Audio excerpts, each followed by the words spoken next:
먼저 인사하도록 하겠습니다. 성원교회는 대구의 희망입니다. 성원교회는 대구의 희망입니다.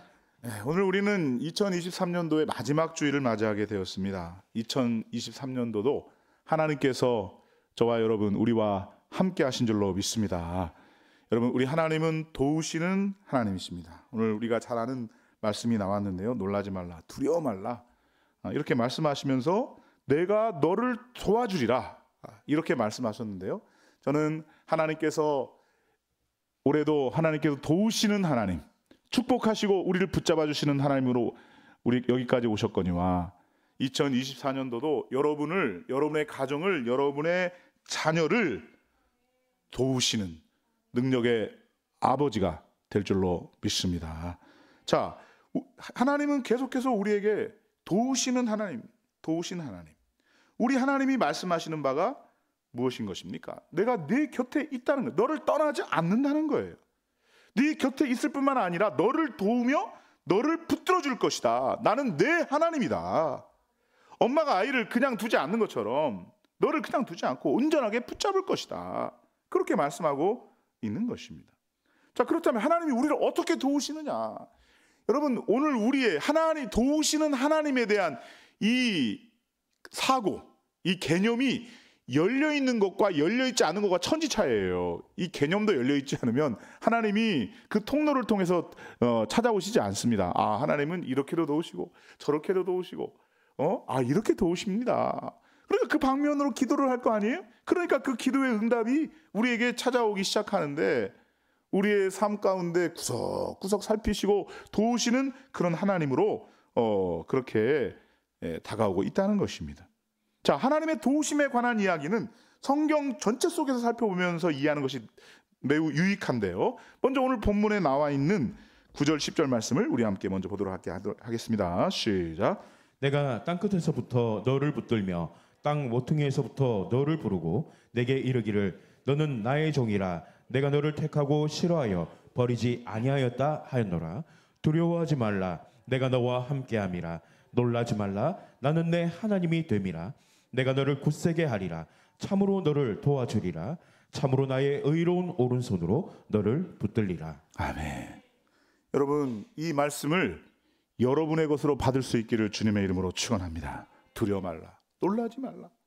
너와 함께 하겠다. 놀라지 말라. 나는 내 하나님이 되겠다는 거예요. 내가 너를 굳세게 하며 너를 참으로 도와주리라. 여러분, 이 말씀을 여러분의 것으로 받을 수 있기를 주님의 이름으로 축복합니다. 그러면 여러분의 영혼도 잘 되고 범사도 잘 되고 하나님의 큰 은혜의 역사가 새해에도 충만하게 넘쳐날 줄로 믿습니다. 자, 그러면 우리 하나님은 우리를 도우시는 하나님이신데 어떤 영역에서 도우시는가? 그것을 함께 우리가 한 세 가지 정도로 나눠서 살펴보도록 하겠는데요, 첫 번째 화면을 보면서 함께 읽도록 하겠습니다. 함께 있습니다. 시작. 지성의 영역. 그렇습니다. 하나님은 우리를 도우시되 지성의 영역으로 도와주신다는 거예요. 무슨 말이냐? 우리가 알아야 할 것을 알도록 도와준다는 거예요. 알아야 할 것을 알지 못하면 큰일 나요. 여러분, 1년에 사건 사고가 연말에 꽤 있었습니다. 저는 목회자로서 그거를 목회적으로 다시 한번 재해석을 해봅니다. 저분이 알아야 할 것을 알았더라면, 이런 생각이 들어요. 알아야 할 것을 알았더라면. 여러분, 우리의 인생의 모든 문제는 어디서부터 시작이 되느냐? 알아야 할 것을 몰랐기 때문에 시작이 되는 거예요. 알아야 할 것을 몰랐기 때문에. 근데 하나님은 우리를 어떻게 도우시느냐? 마땅히 알아야 할 것을 알도록 도와주신다, 그 말이에요. 예수 그리스도가 구세주라는 사실을 알지 못하고 하나님은 인도하시는 하나님이라는 사실을 알지 못하면 어떻게 되겠습니까? 내가 믿지 못하고 내가 순종하지 못할 거 아니겠어요. 내가 예수님이 구세주인 줄 알고 우리 하나님이 나를 책임져 주시는 하나님이신 줄 알기 때문에 내가 믿을 수 있는 것이고 내 인생의 전부를 드릴 수 있는 것이고 내가 순종할 수 있는 것입니다. 제가 20대 중반에 목사가 되기로 결심을 하고 제 청춘과 제 인생을 드리기로 결심을 하고요. 제가 생각지도 못했던 경상도에 와가지고 20년을 살고 있어요. 그렇게 사역을 하고 있어요. 사역을 하면서 생각을 해봐요. 내가 그때 그 하나님의 하나님 되심, 구세주의 그리스도 되심, 그거를 알지 못했다면 내 청춘을, 내 인생을 그렇게 드릴 수가 없는 것입니다. 그러나 확신하기 때문에, 알기 때문에 믿고 의지하고 순종하며 나아갈 수 있는 것입니다. 이 모든 것이 다 하나님의 은혜인 줄로 믿습니다. 알면 믿게 될 것이고, 알면 따라갈 것입니다. 그 아는 것으로 인해서 우리는 위로를 받고 또한 확신을 하게 되는 것입니다. 그래서 하나님은 믿는 자들에게 알아야 할 것을 알도록 도와주신다는 거예요. 그게 예배가 중요한 거예요. 예배를 통해서, 말씀을 통해서 내가 미처 몰랐던 거, 깨닫지 못했던 거 하나님이 알도록 해주신다는 거예요. 여러분, 믿음에 대해서뿐만 아닙니다. 어떻게 해야 행복하게 되는지도 알게 하십니다. 또한 진정한 행복이 무엇인지에 대해서도 알게 하십니다. 행복의 비결이 무엇인지에 대해서도 계속 알게 하십니다. 여러분, 하나님은 내 영혼을 구원하시기를 원하십니다. 동시에 내가 행복하기를 원하시는 거예요. 여러분, 성경을 통해서도 가르쳐 주시지만 영적인 깨달음을 통해서도 우리에게 가르쳐 주셔요. 여러분, 성도는 자신을 통해 자신을 보며 허물을 깨달아요. 지혜 있는 자는 자신의 문제점을 깨닫습니다. 놀라운 것은 깨달음 하나로도 인생이 완전히 바뀔 수 있다는 것입니다. 한 가지를 깨달았는데 인생이 바뀌어버렸어요. 하나님의 도우심으로 깨달음이 임했는데 내 삶이 완전히 변해버렸다는 거예요. 여러분, 하나님의 도우심이 깨달음으로 함께할 수 있기를 주님의 이름으로 축복합니다. 세상은 지금 현재에 속해 살고 있어요. 또한 과거에 매여서 살고 있습니다. 지금 상황이 어떤데? 옛날에 이랬었는데, 그게 발목을 잡았는데, 과거의 그 상처 때문에, 그죠? 오늘 기성세대를 보면 의식 있는 사람이라고 하는 분들도 과거의 상처로만 분노하고 있어요. 자꾸 과거에만 집착을 하고 거기서 분노만 표출하고 있다가 정작 내가 걸어가야 될, 우리 자녀들이 걸어가야 될 그 앞길을 열어놓고 있지 못한다는 것입니다. 여러분, 언제까지 이 나라가 과거의 상처로만 분노만 하고 있을 것입니까? 또한 반면에 젊은 세대를 보니까 그냥 즐기자, 현재를 즐기자, 이렇게 현재에 매여 있는 것입니다. 그러니까 과거에 매여 있고 현재에 매여 있다 보니까 내일을 보지 못하고, 내일 어떤 일이 벌어질지 내일 상황을 깨닫지 못하고 그냥 사는 것입니다. 그러나 하나님은 결과를 보게 하셔요. 저는 우리 딸들에게 항상 축복합니다. 너희들은 잘 될 것이다. 너희들은 하나님이 붙잡아 주실 것이다. 항상 축복해요. 왜냐하면 나는 확실히 믿기 때문에 그래요. 왜냐하면 하나님이 나를 돕고 계신다는 확신이 있어요. 왜 잘 될 수밖에 없느냐? 내가 은혜 안에 기도하고 있고 동시에 자녀들에게 내가 계속 설명하는 그 미래가 있기 때문에 확실한 거예요. 지금 경건을 밟지 않으면 내일 불행을 밟아야 된다. 메시지는 명확해요. 여러분이 오늘 다시 기도의 현장으로 가고 예배의 현장으로 가고 그러면서 그 미래를 축복으로 만들어 가게 된다는 사실을 믿으시기를 주님의 이름으로 축원합니다. 우리 하나님은 또한 나 혼자가 아닌 것임을 알려주십니다. 나 혼자가 아니에요. 이 사실만 알았더라면, 이 사실만 깨달았더라면 내가 혼자 해결할 수 있는 게 아니에요. 저와 여러분에게는 하나님이 계셔요. 내가 너를 지금 돕고 있다. 오늘 본문에도 보게 되면 나의 의로운 오른손으로 너를 붙들리라. 참되신 하나님께서 참으로 두 번씩이나 반복해서 말씀하고 있어요. 내가 너를 붙잡아 줄 것이다. 나는 네가 망하지 않도록 너를 붙잡을 거야. 너를 그냥 두지 않아. 너는 참으로 내가 너와 함께 한다는 것을 기억하라. 여러분, 예수 믿는 사람은 죽을 때도 혼자가 아니에요. 숨이 넘어가는 그 순간에도 우리는 주님과 함께 손을 잡고 가는 것입니다. 그래서 하나님이 함께 하시는 그 도우시는 은혜를 알게 될 때, 그 알게 하시는 은혜를 풍성히 누리게 될 때 우리는 확신을 가질 수 있는, 확신을 가지고 축복을 할 수 있는 것입니다. 잘 될 일만 남았습니다. 새해에는 잘 될 줄로 믿습니다. 하나님께 능력도 받아야 되겠지만 능력보다 더 중요한 게 뭐냐면요, 알게 되는 은혜인 것입니다. 알면 인생이 바뀌는 것입니다. 자, 두 번째 영역을 우리 함께 보도록 하겠습니다. 두 번째 영역입니다. 함께 있습니다. 시작. 감정의 영역. 그렇습니다. 두 번째 영역은요, 감정의 영역이에요. 여러분, 제가 목회를 하면서 여러분을 만나요. 이분은 당연히 깨어 있어야 될 분이에요. 그런데 잠자고 있는 것입니다. 여러분, 제가 초신자를 깨우겠습니까? 아니, 와준 것도 고마운데 우리가 깨어 있어야 되는데, 그런데 우리 하나님은 그런 선한 감정을 도우신다는 것입니다. 나쁜 감정을 버리도록 도와주시고 좋은 감정을 가지도록 도와주신다는 것입니다. 미움 감정을 버리도록 도와주시고 사랑의 감정을 가질 수 있도록 도와주신다는 거예요. 슬픈 감정을 버리고 기쁜 감정을 가질 수 있도록 우리 하나님은 도우신다는 거예요. 부정적인 감정 빼내버리시고 긍정의 감정을 우리 안에 주입시켜 주시는 거예요. 여러분, 현대인은요, 나쁜 감정의 포로가 되어 있습니다. 그래서 사람마다 분노가 가득 차 있어요. 미움이 가득 차 있어요. 원망이 가득 차 있어요. 여러분, 이 나쁜 감정이 현대인을 스트레스라고 하는 그 명칭 속에 은근히 잡아놓아서, 그죠? 이 마귀가 올개고 마귀가 속이고 있는 거예요. 하나님은 이 나쁜 감정을 빼내고 선한 감정을 자꾸 넣어주시려고 하는 거예요. 여러분, 하나님의 은혜가 들어가면 가정이 회복됩니다. 자녀들이 일어납니다. 은혜의 용광로가 용솟음 치는 것입니다. 나쁜 감정이 자꾸만 빠져가고 선한 감정이 나오니까 이 아이가 무릎 꿇고 부모님 앞에 이야기하는 것입니다. 엄마 아빠 죄송해요. 제가 잘못했어요. 제가 나쁜 자식이에요. 이렇게 얘기를 해요. 그러면 부모들이 아니야. 내가 어렸을 때는 너보다 더했어. 너는 내 귀한 자식이야 하면서 안아줘. 남편도 부인을 앞에 무릎을 꿇고 미안합니다. 나 같은 사람하고 사느라고 고생했어요. 부인이 그러니 또 이야기를 하네요. 당신 같은 남자가 어디 있습니까? 나 데리고 사느라고 고생했습니다.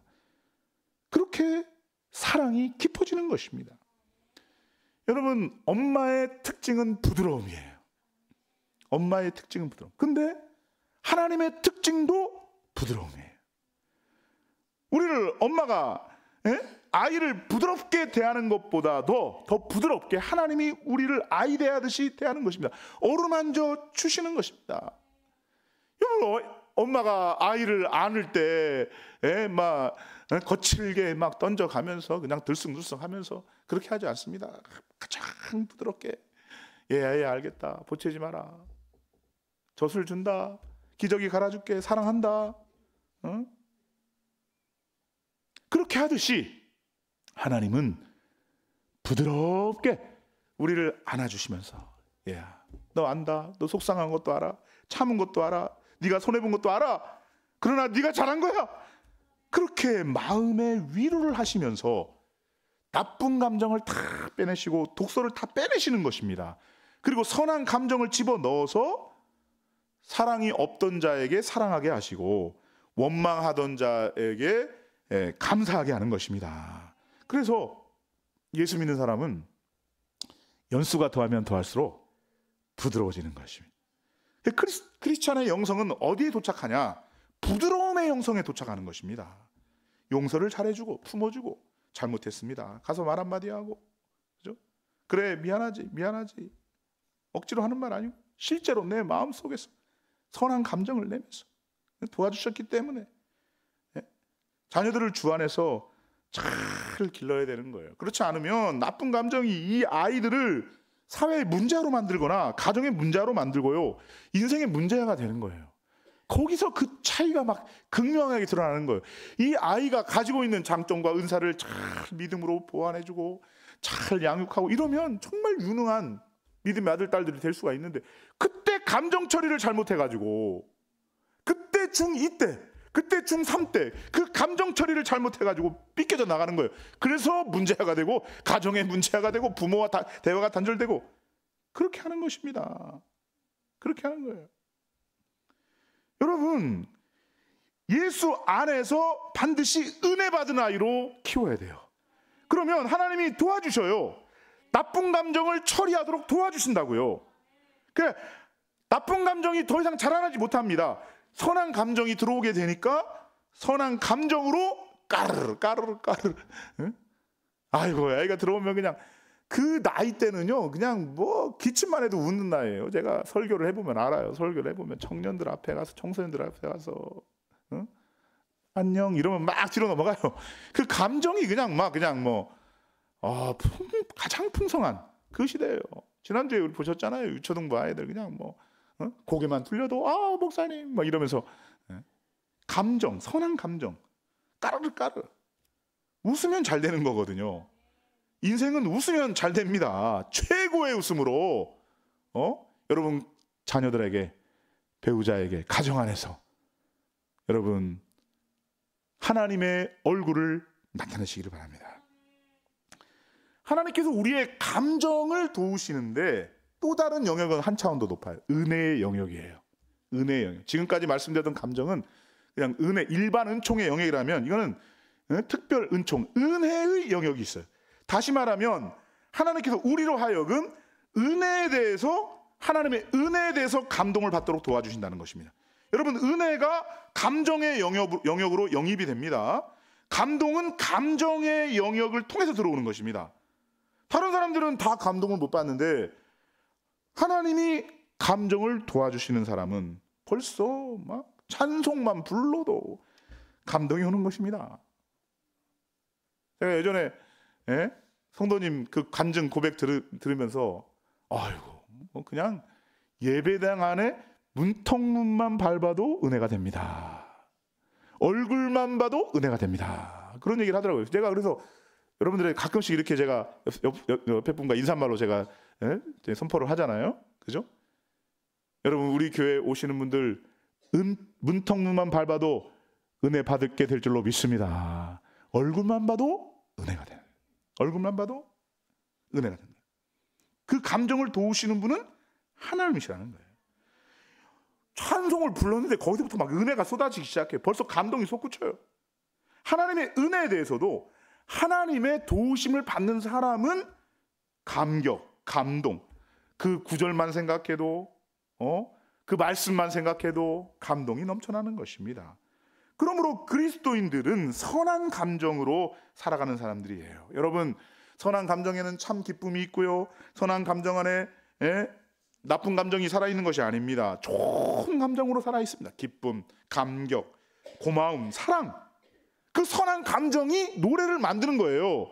그 노래가 찬양인 거예요. 여러분, 순간순간 나쁜 감정이 침범해 올 때가 있어요. 그때 기도합니다. 화살을 쏘듯이 기도합니다. 주여, 내 안에 지금 나쁜 감정이 들어왔습니다. 이 나쁜 감정에 막 들어있으면 거기서 삐져나오는 그 말 한마디가 가시돋친 말이 되는 것이고 남에게 상처를 주는 말이 되는 것이고 그런 것이거든요. 그러니까 그때는 마치 화살을 쏘듯이 기도하는 것입니다. 주여, 나쁜 감정이 들어왔습니다. 이 나쁜 감정을 처리해 주시고 선한 감정으로 채워 주옵소서. 미워서 못 살겠습니다. 미움을 가져가시고 사랑의 감정으로 내 안에 부어 주옵소서. 이렇게 기도하라는 것입니다. 여러분, 내 옆에서 당연히 도우시는 그 하나님이시지만 내가 다급할 때 비명을 지르면 급하게 와서 안아버리는 엄마처럼 우리 하나님께서는 저한테 오셔서 와락하면서 안아주시더라는 것입니다. 내 나쁜 감정이 나를 지배할 것 같아서 두려워서 주여 하는 순간 그분이 나를 안고 그래 내가 너를 도와주마. 그래 잘 참고 있다. 그래서 순간순간 기도를 잘해야 되는 거예요. 화살기도예요. 화살기도. 마귀가 자꾸 막 우리를 그렇게 우리의 감정을 막 공격하고 이 의의 흉배를 막 뚫고 들어오려고 하기 때문에 자꾸 기도해야 되는 거예요. 사람을 만날 때도 화가 치솟을 때가 있어요. 어떻게 해야 돼요? 화살기도. 주여, 내 감정을 도와주옵소서. 처리된 감정으로 얘기해야 돼요. 성령 충만한 마음으로 얘기해야 돼요. 처리되지 않은 나쁜 감정으로 말하게 되면 독이 나오게 되는 것입니다. 선한 감정으로 항상 삶 속에서 노래를 부르게 되는 저와 여러분들이 될 수 있기를 주님의 이름으로 축복합니다. 마지막 세 번째입니다. 함께 읽도록 하겠습니다. 함께 있습니다. 시작. 의지의 영역. 그렇습니다. 자, 세 번째는 의지의 영역. 당연한 것이죠. 하나님이 우리를 지정의로 만드셨기 때문에 우리의 지성도 도우시고 감성도 도우시고 의지도 당연히 도우시겠죠. 인생의 승패는 해야 할 것을 하지 않고 하지 않을 것을 하지 않으면 됩니다. 너무 불고의 진리죠. 해야 될 것은 해야 돼요. 하지 말아야 될 것은 하지 말아야 돼요. 내가 결혼한 사람이다. 결혼한 유부남이다. 유부녀다. 해야 될 거, 하지 말아야 될 거 명확히 아시겠죠? 하지 말아야 될 걸 하니까 그런 일이 나타나는 거예요. 결국에는 그런 일이 나타나는 거예요. 여러분, 인생의 실패는 어디서 옵니까? 해야 할 거는 안 하고 안 해야 될 것을 하면 실패하는 것입니다. 그런데 우리의 의지는 병들어가지고, 그죠? 해야 할 건데 힘들다고 내려놓고, 아이고 새해만 되면 이거 어떻게 하면 안 할까? 어떻게 하면 이거 내려놓을까? 그죠? 그런데 안 해도 될 것은 그냥 몸이 닳도록 쫓아다녀요. 그래서 우리의 인생은 엉클어진 실타래 같은 것입니다. 그런데 하나님께서 우리에게 선한 의지를 주셔요. 그거는 해야 되는 거야. 할 수 있도록 도와주셔요. 그건 하지 말아야 돼. 그거 먹지 말아야 돼. 거기 가지 말아야 돼. 하나님께서 우리에게 선한 의지를 주신다는 것입니다. 여러분, 인생의 악인이 누굽니까? 악한 의지를 가진 사람인 것입니다. 여러분, 악한 감정까지 왔더라도 내 의지로 이 감정을 제어할 수가 있는 능력을 가진 존재가 인간이에요. 그런데 악한 감정이 있더라도 그 감정을 눌러서 의지까지 가지 않으면 그 사람은 악인까지는 되지 않습니다. 그런데 악한 사람은 누구냐? 악한 의지를 가진 사람이에요. 내가 저 사람 가만두지 않겠다. 내가 저 사람 복수하고야 말겠다. 그런 의지를 가지면 망하게 되는 것입니다. 내가 저 집에 반드시 넘어가서 저것을 훔쳐오고야 말겠다. 이런 의지를 가지고 있습니다. 그 사람 망하는 것입니다. 그건 악인인 것입니다. 악한 의지를 품었다? 악인인 것입니다. 그럼 누가 의롭고 값진 인생이 되느냐? 선한 의지가 강건하면 그거는 놀라운 인생이 되는 거예요. 비교할 수 없는 인생이 되는 것입니다. 그 하나님께서 선한 의지를 도와주신다는 것입니다. 여러분, 인생의 마지막 승패는 의지에서 갈리는 것입니다. 그걸 끝까지 해낼 수 있느냐 못하느냐, 그 문제인 것입니다. 보잘것없는 사람은 그냥 하다가 그만두는 것입니다. 이건 아닌가 보다. 그만두는 거예요. 힘들어서 못하겠다는 거예요. 그러면 그는 그 인생은 힘든 인생으로 가는 거예요. 나는 힘들어도 한다. 끝까지 한다. 목숨 걸고 한다. 이 사람은 된다, 그 말이에요. 근데 그 의지가 어디서 오느냐? 하나님의 도우심이더란 말입니다. 하나님이 도와주신다는 말입니다. 참으로 내가 너를 굳세게 하리라, 너를 붙들리라, 이랬단 말이에요. 여러분, 얼마나 많은 사람들이 큰 소리치고 끝났는지 몰라요. 그러나 하나님은 우리에게 비전을 주시고, 그 비전을 향해 갈 때 의지의 도움을 주시고 그 의지를 결실하게 하신다라고 하는 것입니다.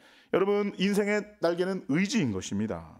중간에 날개가 꺾인 제비는요, 바로 태평양 바다에 빠지고 대서양 바다에도 빠지고 끝나는 것입니다. 그런데 이것이 찢어질 것 같지만, 날개가 꺾일 것 같지만 끝까지 날아가는 새는 다음에 다시 오는 것입니다. 여러분, 인생의 승부도 바로 이 의지의 날개를 꺾지 않는 사람, 찢어질 것 같지만, 넘어질 것 같지만 다시 일어나는 그 사람, 반드시 승리하는데 누구냐? 그 하나님의 도움을 받는 사람이라는 거예요. 하나님의 도우심을 기대하는 사람이라는 것입니다. 왜요? 하나님이 그 의지의 새 힘을 주시기 때문에. 내가 잡초처럼 밟히고 그렇게 모진 길을 걸어왔지만 난 지금도 의지가 꺾이지 않고, 지금도 소망을 가지고 나는 새해 더 잘 될 것이라는 그 분명한 기대를 가지고 도전하는 그 사람에게 하나님은 도우신다라는 것입니다. 날개를 달아주신다라고 하는 것입니다.